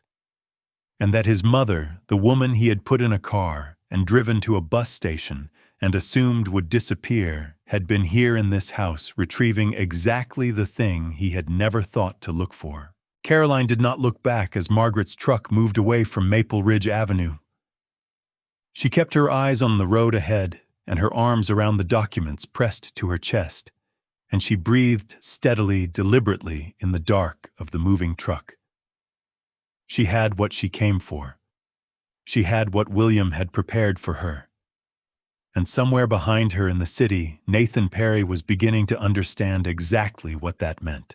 In the basement on Maple Ridge Avenue, Nathan Perry stared at the empty safe and felt something he had not felt since he was a boy. The specific cold sensation of being caught in something he could not talk his way out of. The room was silent. Ryan stood near the stairs with his hands in his jacket pockets, not speaking, watching Nathan the way you watch something unpredictable. She took everything Nathan said. His voice was flat. Not angry, not yet. The anger was there, but it was underneath the first layer of calculation, which was still working, still sorting through what this meant and what it cost, and what could still be done. Ryan swallowed. Maybe we should just talk to her, find out what she's planning. Nathan turned slowly. In the dim yellow light of the basement, his expression was very controlled and very empty. Do you understand what happens if those documents surface? Ryan said nothing. He did understand. He had understood for 4 years through every conversation and every reassurance, and every time Nathan told him it was temporary and manageable and would be resolved before anyone noticed. He understood exactly what the documents meant because he had been there when some of them were made, and he had written the confession that was sitting in that safe and that was now in his mother's hands. You lied to me, Ryan said. His voice came out quieter than he intended. You said you'd fix it. You said it was temporary. Nathan gave a short, humorless sound. Please, don't do this. I trusted you. You trusted me to protect you, Nathan said, and I did. For 4 years, I kept this out of court and out of the papers and away from the family. And now he stopped. Looked at the empty safe again. And now our mother has walked into this house with whoever has been helping her and taken every piece of documentation that existed. She's our mother, Ryan said. She's also the person who, at this moment, has everything she needs to end my career and potentially send me to prison. Nathan rubbed a hand over his face. So yes, Ryan, she's our mother. And right now, that is a very complicated thing. Ryan looked at the empty safe. He thought about his mother's hands on moving day, the way they had trembled, gripping the back of the dining chair. He thought about the paper star he had made in 2nd grade, the one she had still kept in the back of his old closet. He thought about the note he had written to his father 4 years ago, which was now somewhere in his mother's possession, which meant she had read it, which meant she knew every word of exactly how thoroughly he had failed her. You told me nobody would get hurt, Ryan said. Nathan gave him a long look. Go home, Ryan. You told me it was temporary, that the money would go back, that she'd never need to know. Go home.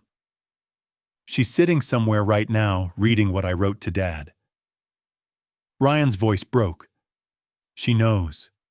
She knows everything. And I gave it to her by not, he stopped. Pressed his fingers against his eyes for a moment. I should have told someone years ago. Yes, Nathan said quietly. Probably. The admission was so flat and so sudden that Ryan looked up. Nathan was already climbing the stairs. In Pine Hollow, the truck arrived just before dawn. Caleb Whitmore was at the farmhouse kitchen table when Margaret and Caroline came through the door, which meant Margaret had called ahead, which meant the man had driven out in the dark and the cold to be there when they arrived. Caroline set the documents down on the table in front of him without a word. He began going through them immediately. The coffee Margaret put on went ignored. Caleb worked through each folder with the unhurried attention of a man who had read a great many legal documents and knew what he was looking for and what it meant when he found it. By the time the sky outside the kitchen window had gone from black to gray, his expression had settled into something Caroline could only describe as troubled gravity. This is worse than I expected, he said. Forgery, financial fraud, unauthorized transfer of estate assets, abuse of elder financial standing. He looked at Caroline. And the property sale conducted while William's estate was still in probate, using documents that appear to carry signatures your husband clearly did not make. He set his glasses on the table. Nathan could face serious prison time. Caroline pressed her hands flat against her thighs and nodded. I never wanted this, she said. It was the truest thing she knew how to say about it. I wanted my family. I know, Caleb said. Families don't survive by protecting lies forever. Sooner or later, they break under them. William understood that. He just tried to carry it long enough to leave you something to stand on when it happened. Margaret set a mug in front of Caroline and sat down across from her. She didn't add anything. She didn't need to. Caleb carefully lifted Ryan's confession letter from the pile. This changes the legal picture significantly, he said. It confirms Nathan was the primary architect of the fraud scheme, and that Ryan participated under duress with knowledge over an extended period. He paused. It also explains Ryan's behavior. He's not just a bystander who looked the other way. He's a participant who is currently terrified of exactly what he wrote in this letter. Caroline thought about Ryan's voice in the basement calling out to Nathan about whether they should be there. The uncertainty in it. The fear. He's scared, she said. Yes. Of Nathan or of the consequences, Caleb considered. Both. But mostly I think of what he already knows about himself. He folded his hands on the table. People who make wrong choices over long periods and choose silence often tell themselves they are protecting their families. Eventually, if they are honest at all, they understand they were protecting themselves. That's a harder thing to live with. The farmhouse was quiet. Outside the kitchen windows, the first gray light of a winter morning was making its way through the pine trees. Then someone knocked on the front door. Margaret stood immediately. Caleb rose. Caroline's pulse spiked sharply, and for one terrible second, she saw Nathan in her mind, his controlled expression, his dark coat, the efficiency of him. But when she opened the door, it was Ryan. He stood alone on the porch in the early morning cold. Snow dusted his coat and his shoulders. His eyes were red-rimmed and deeply tired, the kind of tired that comes from a night not spent sleeping. He looked at Caroline for a long moment without speaking. Then, Mom, please. She stood in the doorway and did not move. I need to talk to you, Ryan said. Just to you. I know I have no right to ask for anything. I know that. His voice cracked briefly, and he steadied it. But I drove all night, and I'm asking anyway. Margaret moved to stand beside Caroline. Caleb remained at the table, visible through the open kitchen door. After a silence that lasted long enough to be its own kind of answer, Caroline stepped aside. Ryan came in slowly. He sat in the chair Caroline indicated, without taking his coat off.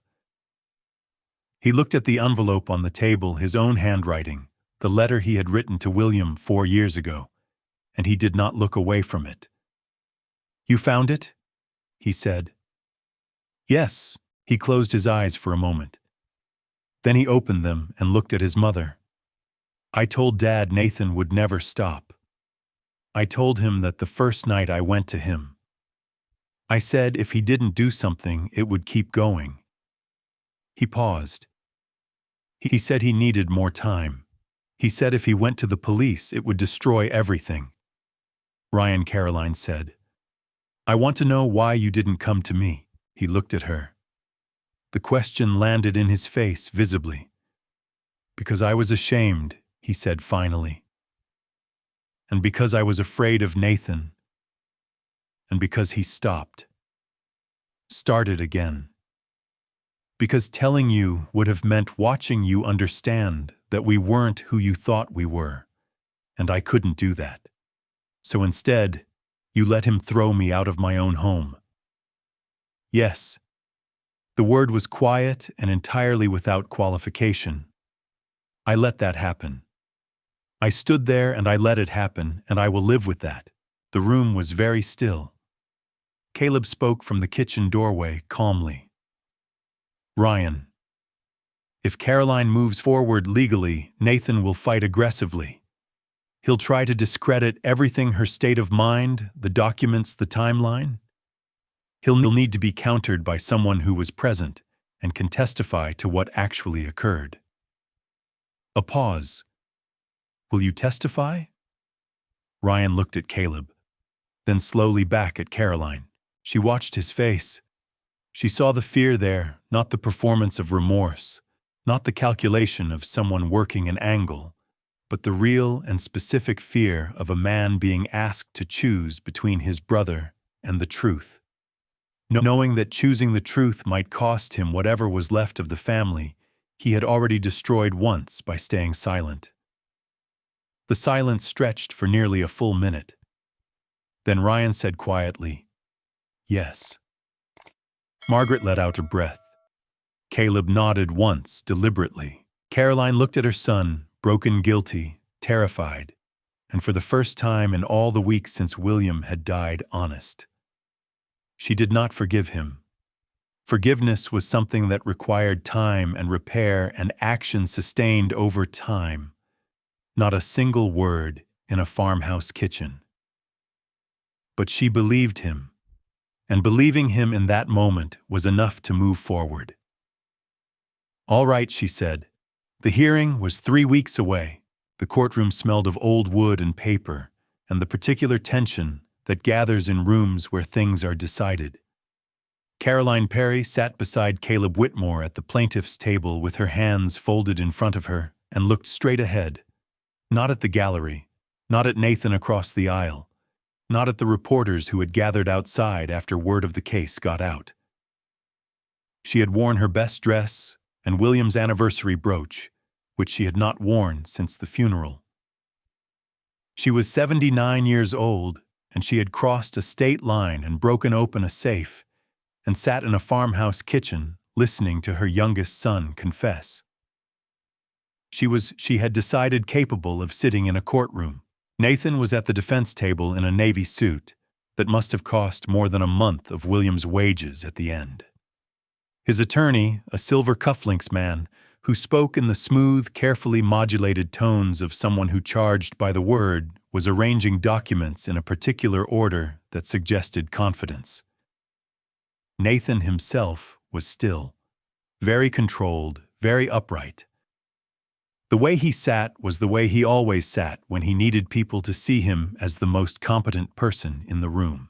But there were shadows under his eyes. and the confidence in his posture, if you looked at it closely, was the performed kind, the kind that requires constant maintenance rather than simply existing. Judge Rebecca Lawson entered without ceremony. She had the focused attention of someone who did not need to perform authority because she had it. Everyone stood. She took her seat and looked at the room with the calm of someone who had presided over enough difficult things that this was simply the next one. Nathan's attorney went first. He was polished and thorough, and presented Caroline as a woman of advanced age, still deep in grief, who had been confused by the complexity of estate matters in the weeks following her husband's sudden death. His client, he explained, had attempted to help manage an overwhelming situation. He had arranged a comfortable facility. He had sold a property that would have become a financial and physical liability. Everything the attorney said had been done in good faith and with Caroline's long-term well-being as the primary consideration. The word well-being in that context had a particular smell to it. Caroline recognized it. It was the same word Nathan had used during the phone calls, during the kitchen conversations, during all the weeks of being slowly compressed. Then Caleb rose. Unlike Nathan's attorney, Caleb did not perform. He moved through the evidence the way a craftsman moves through work.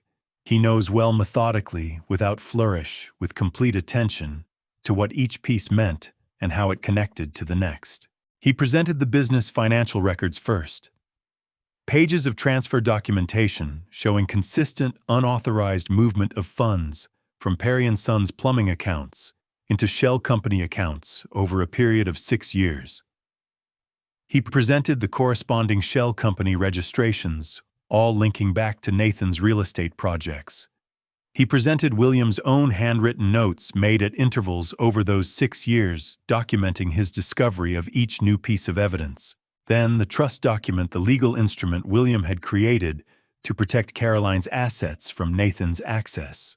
8 years old, properly notarized, entirely valid, shielding the farmhouse and the financial accounts and the insurance funds that Nathan had never been able to touch because he had never known they existed. Then the photograph of Nathan and Franklin Mills outside the downtown building.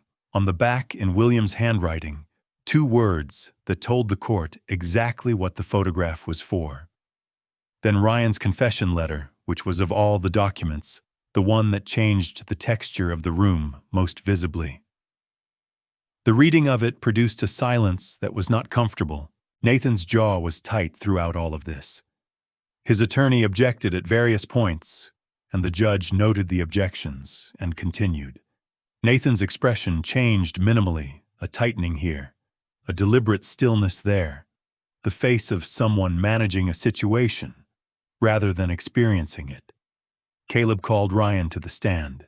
Ryan walked forward as though the courtroom floor was slightly uncertain beneath his feet. He raised his hand and swore to tell the truth, and sat down in the witness chair and could not for the first several seconds organize himself enough to speak. Caleb gave him a moment. Then, Mr. Perry, did your father confront your brother Nathan about missing funds from the family business approximately 6 years ago? Ryan's voice came out scraped and small. Yes. And were you present for any of those conversations? I came to my father privately, after Nathan had already spoken to him. He stopped. I told Dad that Nathan had asked me to help move money between accounts. I thought it was temporary. Nathan said he'd repay everything. His hands were clasped together on the witness ledge, white-knuckled. Were you aware that the fraudulent transfers continued after that conversation with your father? A pause. Yes. Did your mother, Caroline Perry, have any knowledge of these transfers? No. The word was firm, the clearest thing he had said. Did she knowingly approve the sale of the family home? No. His voice cracked on it. Nathan's attorney rose for cross-examination. He was not gentle.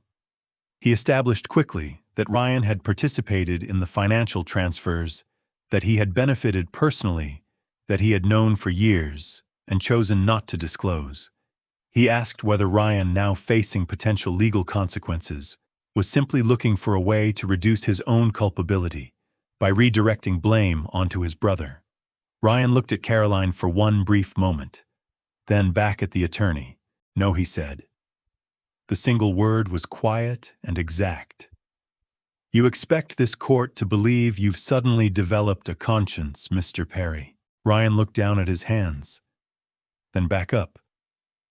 "I expect the court to believe that I was weak," he said. "Not that I'm suddenly honest. That I was weak for a long time and my mother paid for it." He stopped. His breathing was slightly irregular. "My father spent years trying to prepare for what he couldn't prevent. My mother trusted us, and I let Nathan use that trust against her. I have no argument to make. I can only tell you what happened." The attorney sat. The damage was done, and not to Ryan. Then Caleb called Caroline to the stand. She walked slowly but without hesitation. Nathan watched her cross the floor, and it was the first time all morning he had looked at her directly. She did not look back at him. She sat in the chair, adjusted her weight, and waited. Caleb's voice was gentle. "Mrs. Perry, how long were you married to William Perry? 48 years. And during those years, what role did you play in the family business?" Caroline thought about this for a moment. "Everything nobody notices," she said finally. A few people in the gallery shifted. She continued. "I answered the phones. I managed the schedule. I paid bills when customers couldn't afford repairs. I packed lunches for William before early calls. I raised our sons while he worked. I kept the household running so he could keep the business running." Her voice was steady. "I built that life beside him." "Did you authorize Nathan Perry to sell your home?" "No." "Did you agree to move to an assisted living facility?" "No." "Why not?" She looked down briefly, then up. "Because I wasn't dying." The simplicity of it hit the room squarely.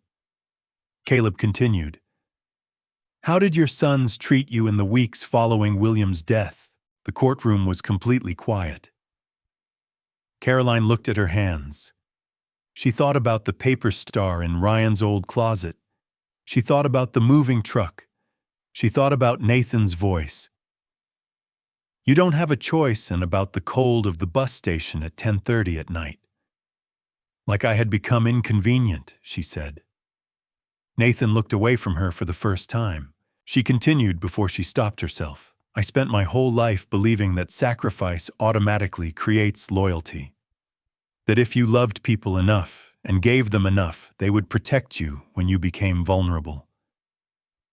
She felt tears in her eyes but did not stop. But love without honesty becomes permission. It becomes something other people can use. Nathan stood up. His attorney reached for him immediately, but Nathan was already speaking. "That's not fair." "Sit down, Mr. Perry," Judge Lawson said. Her voice carried the calm authority of someone who had seen outbursts before and was not moved by them. Nathan sat. His face was white. The outburst had lasted 2 seconds and had done more damage than anything Caleb had presented, because it had shown the court, briefly but unmistakably, what lived beneath the navy suit and the silver cufflinks attorney, and the carefully practiced patience. Caroline looked at her oldest son across the courtroom. For the first time since he was small, she saw him clearly without the protective distortion of a mother's love, without the habit of making excuses for the excesses of someone she had raised. He was not monstrous. He was not inhuman. He was a man who had valued his own success above the people who made him for so long and so consistently that he had simply stopped being able to feel the difference. That was the truth of it. And somehow that truth, which she had expected to make her feel hatred or triumph, made her feel only a deep and tired sadness. She did not need his remorse. She did not need his acknowledgement. She already had everything William had prepared for her, and the people who had helped her carry it, and the knowledge of who she was and what she had survived, Judge Lawson delivered her rulings in the late afternoon. They were clear, precise, and complete. The proceeds from the sale of the Perry home were frozen immediately pending fraud investigation. Full control of William Perry's remaining estate assets was returned to Caroline Perry. A formal criminal investigation into Nathan Perry and Franklin Mills concerning fraud, forgery, and elder financial exploitation was authorized. And the court formally recognized Caroline Perry as a victim of financial exploitation and elder abuse under Ohio law. Nathan sat motionless during the reading. His attorney was already writing notes, already calculating the next move, but Nathan himself was still. The public image he had constructed over decades was coming apart in this room in real time, and there was nothing left to manage it with. Outside the courthouse, snow was falling in the early evening air. Caroline stood at the top of the steps between Margaret and Caleb, her coat buttoned against the cold. A few reporters waited below. She did not speak to them. She looked out over the Cleveland skyline, the city where she had spent 48 years, where she had built a life with the quiet man she had loved, where she had raised 2 sons and forgiven too quickly and trusted too completely. Then she turned away from the skyline and looked at Margaret and Caleb. She understood, standing there in the cold, that she was not finished fighting. She had not won money, though some of it would come back. She had not won back her house, which she was already thinking about differently. She had won something harder and more necessary, the legal recognition of what had been done to her and the beginning of accountability for the people who had done it. She was no longer the woman who had stood at the living room window in her slippers, watching strangers point at her porch. She was the woman who had come back. Spring came to Pine Hollow slowly, and without announcement, the way things come when they do not need to announce themselves. The snow retreated up the hillsides in silver streaks. Green returned to the fields in patches. Birds came back to the eaves and the fence posts and the surviving sections of the old porch roof. Sunlight started reaching the kitchen windows again in the mornings, long and pale at first, then warm enough to sit in. Caroline Perry stood at the kitchen window most mornings, with her coffee warming her hands, and listened to the birds, and did not think about Cleveland. The farmhouse was unrecognizable from what it had been the morning Earl Simmons drove her up the lane in his pickup truck. Fresh blue paint on the siding, repaired shutters, new window boxes beneath the front windows overflowing with white daisies and lavender. The porch rebuilt properly, the sagging section replaced with new boards that would last now bore a simple wooden sign above the door, William's Hearth. She had chosen the name alone on a morning in late February, sitting by the repaired fireplace with a cup of tea and William's letter in her lap. It had not felt like a decision so much as a recognition. This was what he had meant to build. Not a hiding place for one woman, but a hearth, the thing at the center of a house that generates warmth for everyone inside it. Caleb had handled the legal restoration of the trust assets with the same unhurried precision he had brought to the courtroom. Franklin Mills lost his notary license and faced separate fraud charges stemming from his work with Nathan. The hidden financial accounts Caleb's investigation uncovered during the discovery process were gradually recovered. Some would return to Caroline. Some had already been spent and were gone. She had made her peace with the ones that were gone. Nathan's business had not survived the investigation becoming public. The news coverage was not gentle. Investors pulled out before the second month. Clients he had cultivated over a decade suddenly remembered that they had always had reservations. Former partners gave interviews in which they described discomfort they had not previously mentioned. His real estate office closed quietly. Nathan himself disappeared from his downtown apartment sometime in the spring, to where Caroline did not know and did not ask. Ryan cooperated with the authorities fully. He returned what remained of the money he had personally benefited from and provided detailed testimony about the mechanics of the fraud. The investigators were satisfied. Ryan was not prosecuted. Consequences followed him anyway. Not legal ones, but human ones, the kind that settle into a person and age them differently than punishment does. He came to Pine Hollow often. The first few visits were cautious, formal, built around practical things. He brought tools, 1 week lumber another, fixed a gate that had been hanging crooked since the first thaw. He and Margaret did not get along at first. Margaret was not a person who forgave by pretending, but she was also not a person who wasted energy on active hostility, and over several weeks they arrived at a working arrangement that was less about forgiveness and more about the shared goal of keeping things running at William's hearth. The first woman arrived in late April. Her name was Helen Brooks.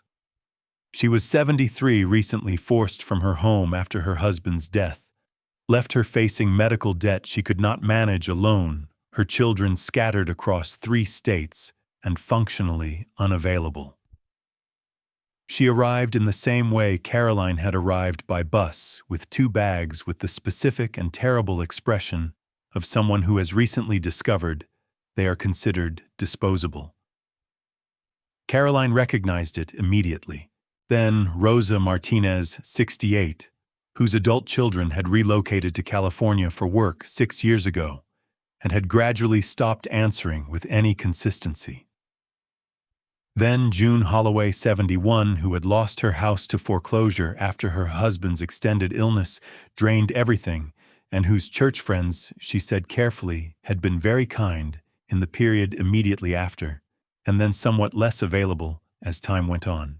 Each of them arrived carrying the invisible weight that Caroline had carried up the lane in Earl Simmons's pickup truck that gray morning in March. Each of them needed the same thing she had needed to be somewhere they would be treated as human, not managed, not explained to, not processed. Human.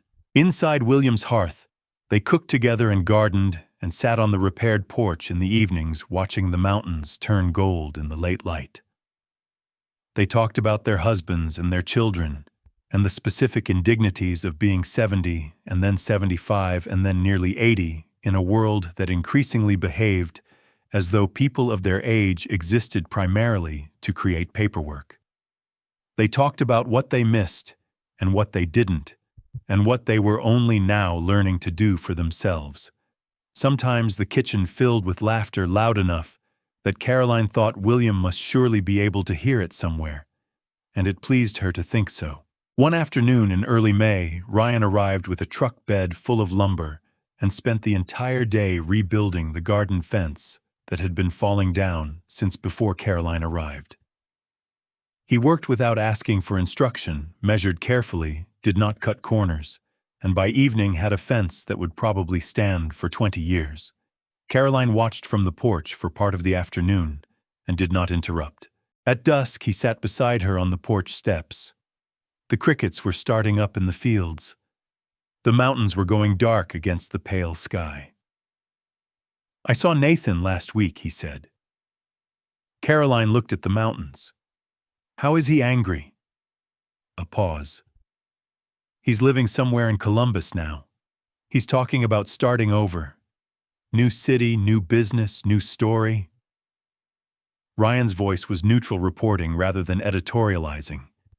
"He still thinks the wrong people made the wrong decisions." "Does he hate me?" Ryan was quiet for a moment. "I think Nathan hates himself," he said.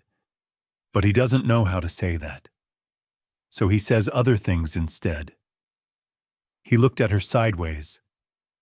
"He'll never apologize." "I think you know that." "Yes," Caroline said. "I know that." She did not say that she had made her peace with Nathan's inability to apologize. It was not peace, exactly. It was more like the clear-eyed understanding that some things were not going to come, and that waiting for them cost more than releasing them did. Nathan was her son. She would grieve that version of him, the one who could have chosen differently for the rest of her life. But she was done making herself smaller to accommodate his refusal to grow. "You're doing good work here," Ryan said. He was looking at the garden, the new fence, the farmhouse glowing behind them. "William would have done it better," she said. Ryan smiled slightly. He would have had it done in half the time and charged nobody. That surprised a small laugh out of her. The first time she had laughed about William, about him, rather than for him, as a form of tribute, rather than as a form of grief. It felt like something loosening. A week later, while cleaning the ashes from the living room fireplace, Caroline found something tucked behind the stone mantel shelf, a flat envelope she had missed in all the months of sweeping and cleaning and reconstruction. William's handwriting.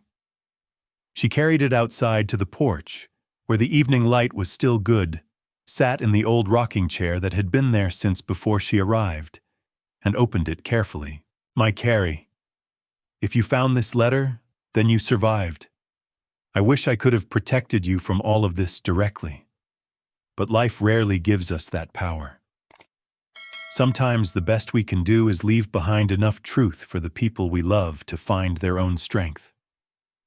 She pressed her lips together. "You always believed the safe behind the furnace was the important thing. It wasn't. The safe only held evidence. Evidence is useful, it opens doors, it changes circumstances, it creates accountability.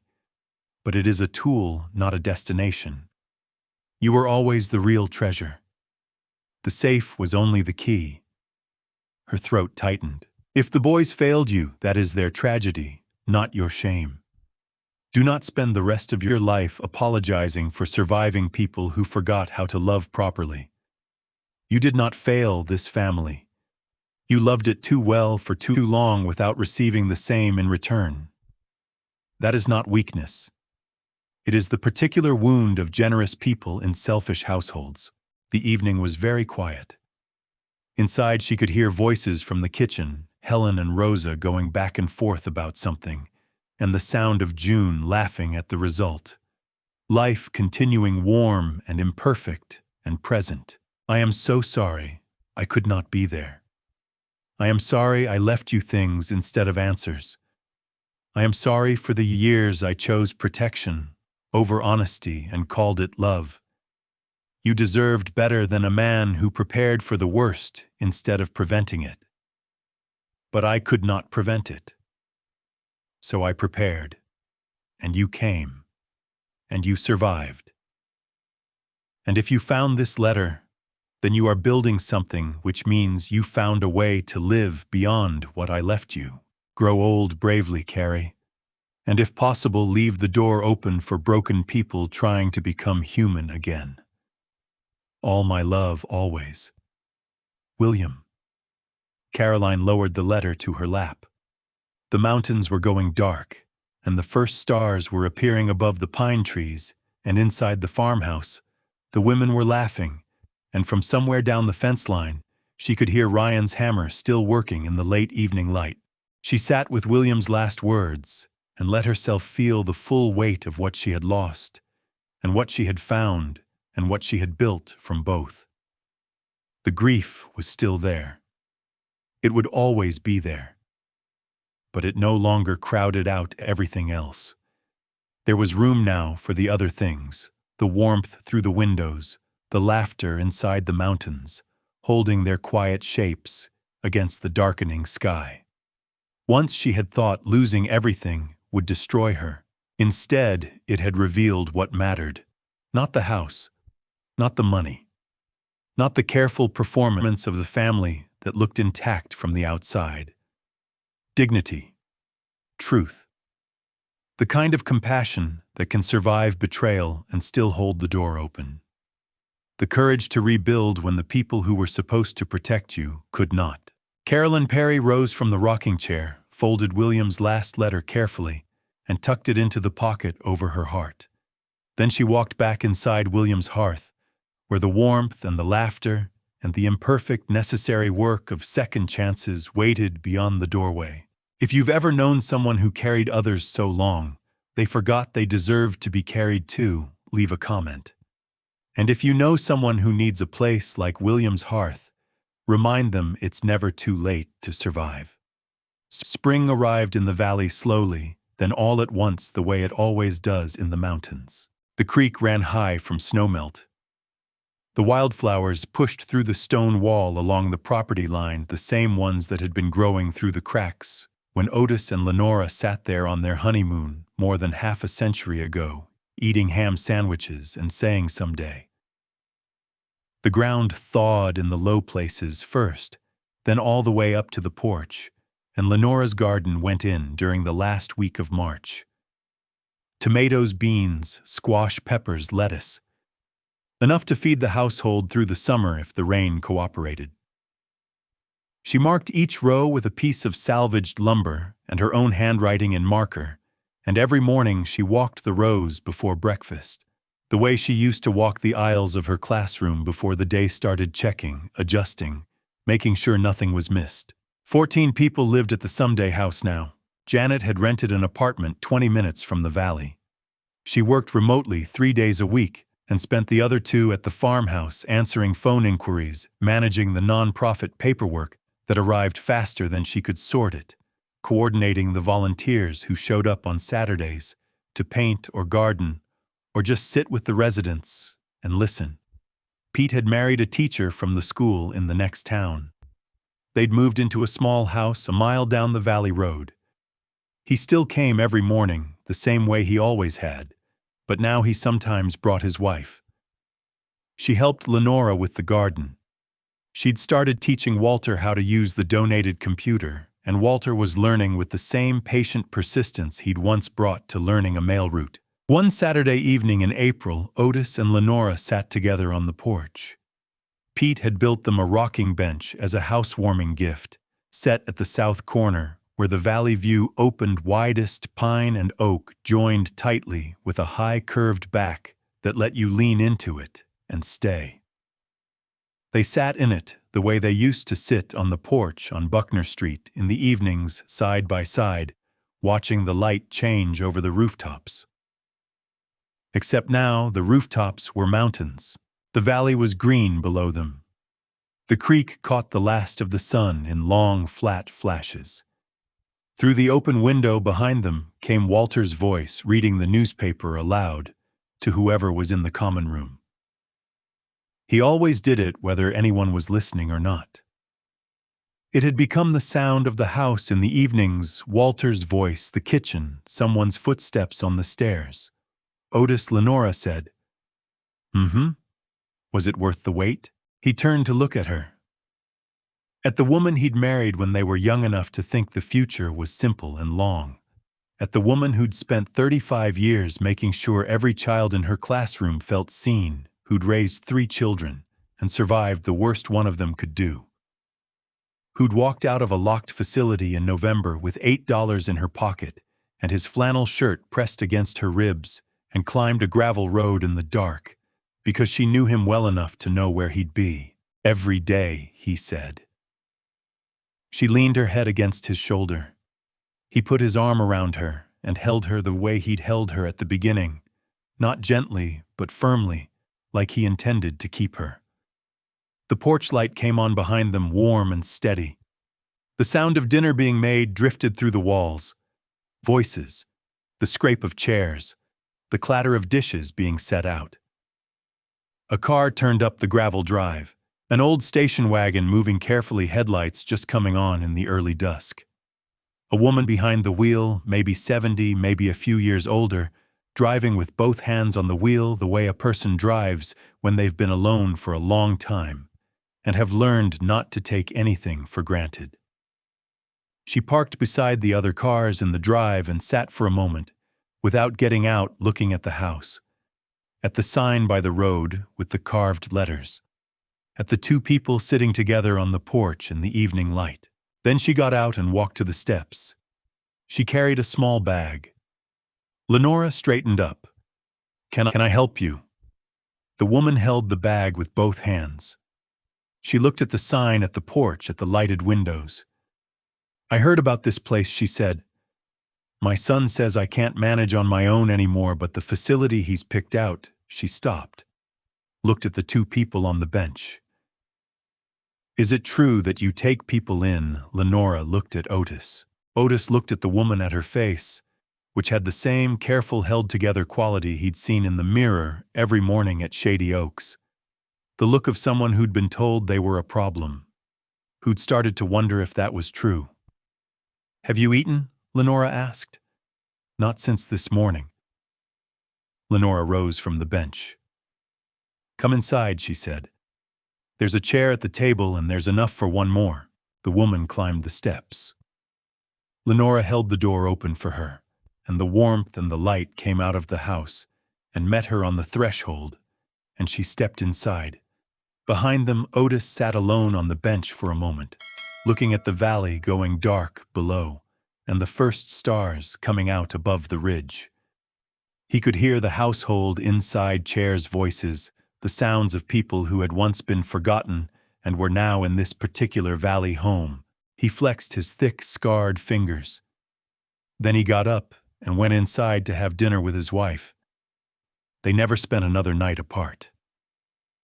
If this story moved you, leave a comment whose name came to mind while you were listening.